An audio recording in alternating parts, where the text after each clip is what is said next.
कहानी नीरू की है। पंजाब की नीरू की शादी दिल्ली के राहुल से होती है। दिल्ली कितना बड़ा शहर है ना, लेकिन आप लोगों का घर तो बहुत छोटा है। हमारे पंजाब में तो ये बड़े बड़े घर होते हैं कि मजा ही आ जाता है। कोई बात नहीं नीरू, मैं भी तुम्हारे लिए बहुत बड़ा मकान बनाऊंगा बहुत जल्दी। नीरू के पिता जहाँ पंजाब के जाने माने व्यापारी थे, वहीं उसका पति राहुल दिल्ली में एक सिंपल नौकरी करता था। माँ, यहाँ तो घी मक्खन इतना महंगा है कि क्या बताऊं। मैं तो तरस ही जाती हूँ घी खाने के लिए। नीरू की माँ को ये सुनकर बहुत दुख होता है। मेरी बेटी को घी नसीब नहीं हो रहा है और ये बहू यहाँ बैठकर घी में शक्कर डाल रही है। देख वनिता, मैं साफ कह रही हूँ, इस घर में जितना घी आएगा उतना ही मेरी बेटी के घर दिल्ली भी जाएगा। अरे ये क्या बात होती है माँ जी? बेटी का उतना ही करो जो अच्छा लगे। अब क्या मायके से घी और मक्खन तक की सप्लाई करोगी आप? हाँ, मेरी बेटी किसी चीज को तरसे मुझसे बर्दाश्त नहीं होता। अब क्या था, नीरू के मायके में 2 किलो घी आता तो 2 किलो दिल्ली जाता नीरू के पास। एक दिन, माँ बड़ी गर्मी पड़ती है दिल्ली में। इस घर में तो एक ही एसी है और वो भी ड्राइंग रूम में। सारा परिवार एक ही कमरे में सोता है। बेटा, वो तो हर घर की कहानी है। यहाँ भी एक ही एसी है। अरे बिल इतना आता है कि क्या बोलूं। तभी वहाँ राकेश आ जाता है। माँ, थोड़ी देर में यहाँ कुछ प्लम्बर आएंगे मेरे कमरे में एसी लगाने। जरा ध्यान से लगवा देना ना माँ। ओए, ऐसे कैसे तेरे कमरे में एसी लगेगा? हाँ राकेश, एक बार बात तो कर लेता। अरे पापा, वो वनिता को गर्मी में नींद नहीं आती। ड्राइंग रूम में सबके साथ सोने में वो अनकंफर्टेबल है, इसलिए। अरे पूरे परिवार के साथ वहाँ तेरी बहन नीरू भी तो सोती है। वो नहीं हो रही क्या अनकंफर्टेबल?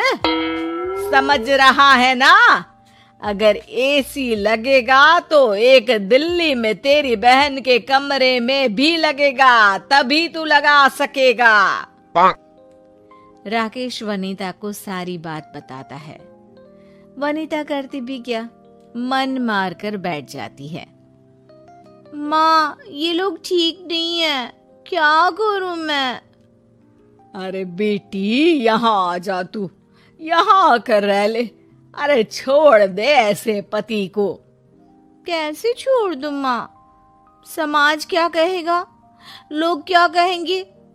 वैसे भी मेरा एक बेटा है मयंक। अरे हटा बेटा, तेरी उम्र ही क्या है। इतनी परेशान रहेगी तो काम कैसे चलेगा। खैर, बात आई गई हो जाती है। माँ को लगता है कि नीरू ठीक है, तो वहीं नीरू के मन में एक ही लाइन चल रही होती है, यहाँ आजा। माँ ने तो बोल ही दिया है कि यहाँ आजा। बस मयंक थोड़ा सा बड़ा हो जाए, इन गरीबों को छोड़कर मैं वापस माँ के पास ही चली जाऊंगी। वो इसी सोच में बाजार में चल रही थी कि मैम, आपका दुपट्टा जमीन को छू रहा है। नीरू जैसे ही उस लड़की की तरफ देखती है, देखती ही रह जाती है। हाय रे, कितना सुंदर लड़का है ये। अब क्या हुआ? मैंने कहा आपका दुपट्टा। तो खुद ही उठा कर दे दो ना। लड़का समझ जाता है कि नीरू उस पर फिदा हो चुकी है। वो उससे उसका नंबर लेकर चला जाता है। अब क्या था, नीरू और रोहित में लगातार बातें होने लगती है। मैं हरियाणा का रहने वाला हूँ, यहाँ एक बड़ी कंपनी का मैनेजर हूँ। अच्छा, और कितने बच्चे हैं तुम्हारे? बच्चे? अरे मेरी तो शादी भी नहीं हुई है। तुम बताओ, शादी करोगी? नीरू शर्मा जाती है। अब लेकिन मैं तो पहले से ही शादीशुदा हूँ। मुझे फर्क नहीं पड़ता, बस तुम शादी कर लो, भाग चलते हैं। बहुत पैसे वाला हूं मैं, हमेशा खुश रखूंगा तुम्हें। नीरू रोहित से मिलकर सारा प्लान बना लेती है और फिर एक दिन घर से भाग जाती है। दोनों शादी कर लेते हैं। शादी के बाद क्या बात है नीरू, तुम्हें परेशान सा देखता हूँ, सब ठीक तो है ना? हाँ हाँ, सब ठीक है।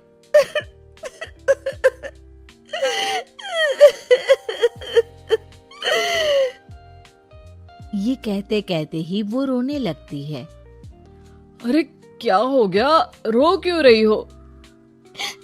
मैंने तुमसे एक बात छुपाई है और वही बात अब मुझे परेशान कर रही है। रोहित, मेरा एक बेटा भी है, उसका नाम मयंक है।